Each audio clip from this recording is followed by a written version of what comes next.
Today, we're looking at two horrifying true stories that prove a terrifying reality.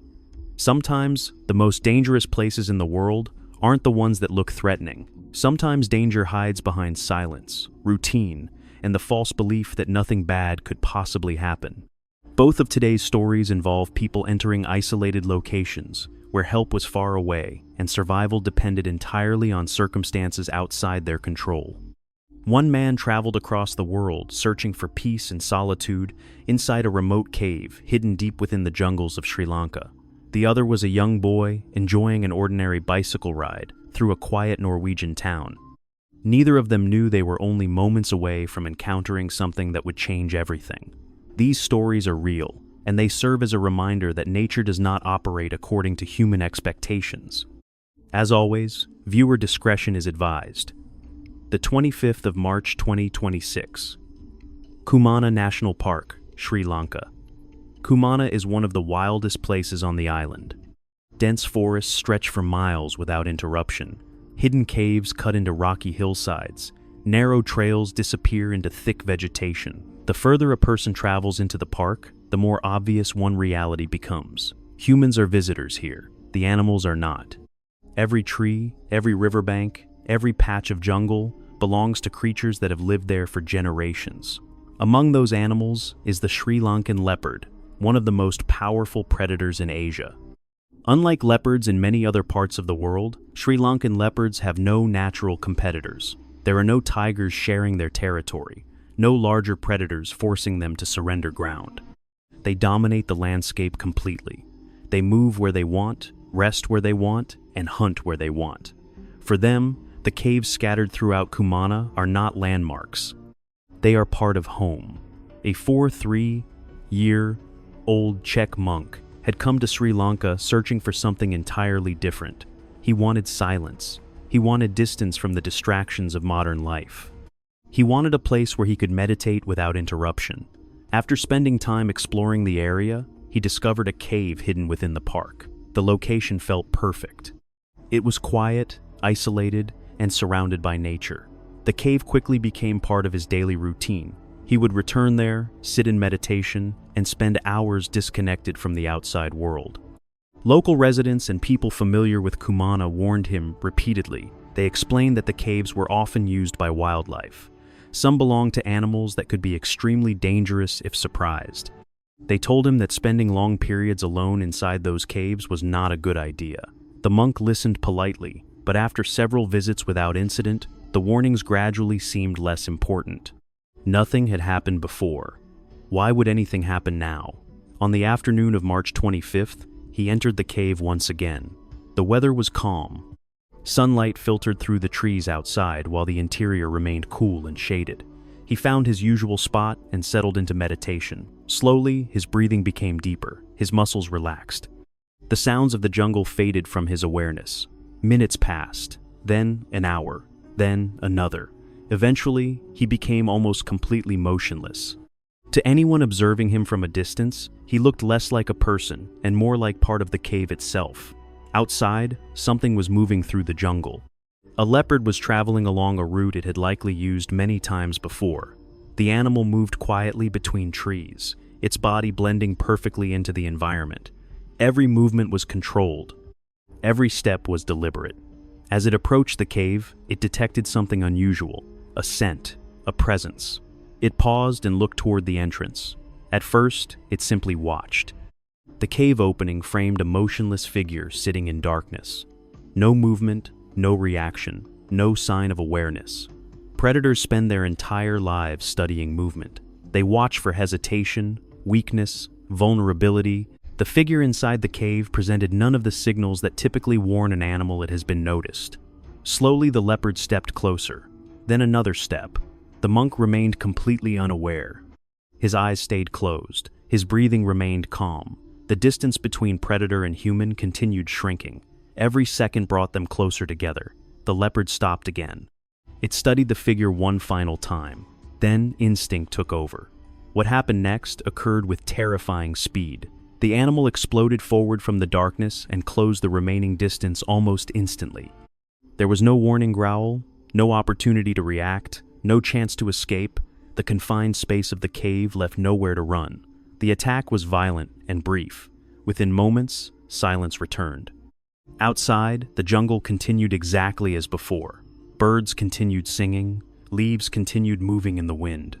The world carried on, completely unaware of what had just happened inside the cave. Hours later, concern began growing among people who knew the monk. He hadn't returned. Nobody knew exactly where he had gone, but eventually someone suggested checking the cave where he often meditated. When searchers approached the entrance, they immediately sensed something was wrong. Inside, they found the monk lying motionless. The injuries were severe and unmistakable. Authorities were contacted immediately. Wildlife officers arrived and began examining the area. Around the cave entrance, they discovered tracks, large feline tracks. Fresh evidence showing exactly what had entered and exited the cave. The injuries and the tracks told the same story. There was little doubt about what had happened. News of the tragedy spread quickly. Eventually, it reached the Czech Republic, where family members learned that a man who had traveled halfway around the world seeking peace had lost his life inside a remote cave in Sri Lanka. The cave itself remained unchanged. The jungle remained unchanged, and somewhere beyond the trees, the leopard continued moving through territory it had known its entire life. Thousands of miles away, another tragedy would unfold under very different circumstances. The 30th of January 2002, Dovre, Norway. Unlike the jungles of Sri Lanka, Dovre was known for its quiet atmosphere and peaceful streets. It was the kind of place where children could ride bicycles without anyone worrying. People knew their neighbors. Life moved slowly. Serious incidents were rare. On that winter morning, a 7-year-old boy left his home with his bicycle. It was a completely ordinary day. There was nothing unusual about the weather, nothing unusual about the road, nothing unusual about his plans. To everyone around him, it looked like another normal childhood afternoon. Earlier that same day, 4 large sled dogs had escaped from a nearby property. Individually, they were powerful animals. Together, they became something far more dangerous. Sled dogs are bred for endurance, strength, and teamwork. They operate naturally as a group. Once loose, they move together through the area, exploring their surroundings. At some point, they noticed the boy riding his bicycle. Something changed immediately. The dogs focused on him. The bicycle, the movement, the speed, something triggered their instincts. The chase began. At first, the boy tried to ride away. He pedaled faster, attempting to create distance. But sled dogs are incredibly fast. The gap closed rapidly. Within seconds, the dogs were almost on top of him. Then came the impact.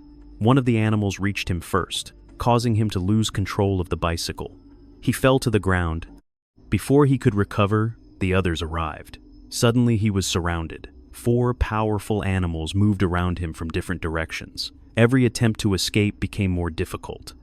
The attack intensified. Then the dogs began dragging him away from the road. Nearby was a deep pit. From a distance, it looked harmless enough, just a depression in the landscape. But inside, steep walls made climbing extremely difficult. Once dragged into that confined space, escape became almost impossible. The dogs pulled him down into the pit.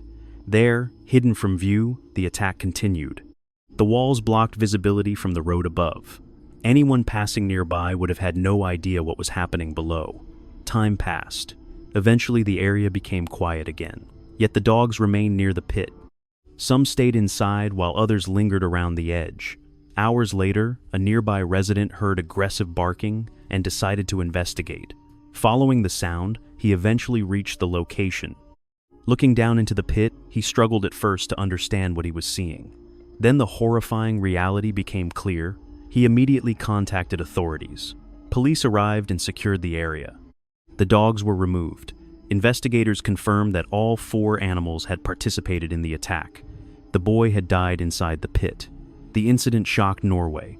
Fatal attacks involving sled dogs were extremely rare. Residents struggled to understand how an ordinary day in a peaceful town could end in such tragedy. One moment, a child was riding his bicycle. The next, a chain of events had begun that nobody could stop. Both of these stories occurred in different countries, under different circumstances, and involved different animals. Yet they reveal the same uncomfortable truth. Nature does not recognize routines, expectations, or plans. A place that feels safe can become dangerous in seconds. An ordinary day can become unforgettable in moments, and sometimes the difference between survival and tragedy comes down to being in the wrong place at the wrong time. Those are the stories that stay with people long after the headlines disappear. Not because they are difficult to understand, but because they remind us how fragile ordinary life can be when it suddenly collides with the unpredictable reality of the natural world.